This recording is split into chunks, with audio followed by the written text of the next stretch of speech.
Hi hello வணக்கம். இன்றைக்கி நம்ம ரொம்ப சீக்கிரமாக நல்ல டேஸ்ட்டாக இருக்கக்கூடிய ஒரு அல்வா எப்படி பண்ணுதுன்னு பார்க்கலாம். நல்லா டேஸ்ட்டாக இருக்கும், ட்ரை பண்ணுங்கள்.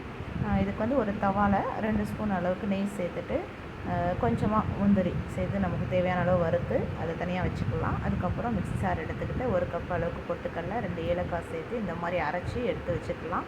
அதுக்கப்புறம் நம்ம முந்திரி வறுத்து வச்சுருக்க அதே பேனில் அரைச்சி வச்சுருக்கிற அந்த பொட்டுக்கடலை மாவு சேர்த்து இந்த மாதிரி வறுத்து எடுத்துக்கலாம். அதுக்கப்புறம் ஒரு பாத்திரம் எடுத்துகிட்டு அதில் 2 கப் அளவுக்கு சர்க்கரை சேர்த்து 2 கப் அளவுக்கு தண்ணி சேர்த்து இந்த மாதிரி வந்து கொதிக்க விட்டுக்கலாம்.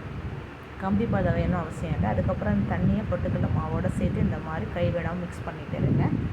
தேவை இருந்துச்சுன்னா உங்களுக்கு ஃபுட் கலர் ஆட் பண்ணிக்கோங்க, இல்லைன்னா நீங்கள் அப்படி கூட விட்டுக்கலாம். கடைசியாக 2 ஸ்பூன் அளவுக்கு நெய் போட்டு இந்த பதத்துக்கு வந்த உடனே பேனில் ஒட்டாத அளவுக்கு இருக்க கூட 1 ஸ்பூன் கூட நெய் போட்டு சேர்த்துக்கலாம். சேர்த்து இந்த மாதிரி பதத்துக்கு வந்த உடனே நம்முடைய அல்வா ரெடி ஆகிடும். இப்போ தனியாக நம்ம வந்து சர்வ் பண்ணி எடுத்துக்கலாம். ரொம்ப டேஸ்ட்டாக இருக்கும். ட்ரை பண்ணுங்கள். சேனலை சப்ஸ்கிரைப் பண்ணுங்கள். தேங்க்யூ ஃபார் வாட்சிங்.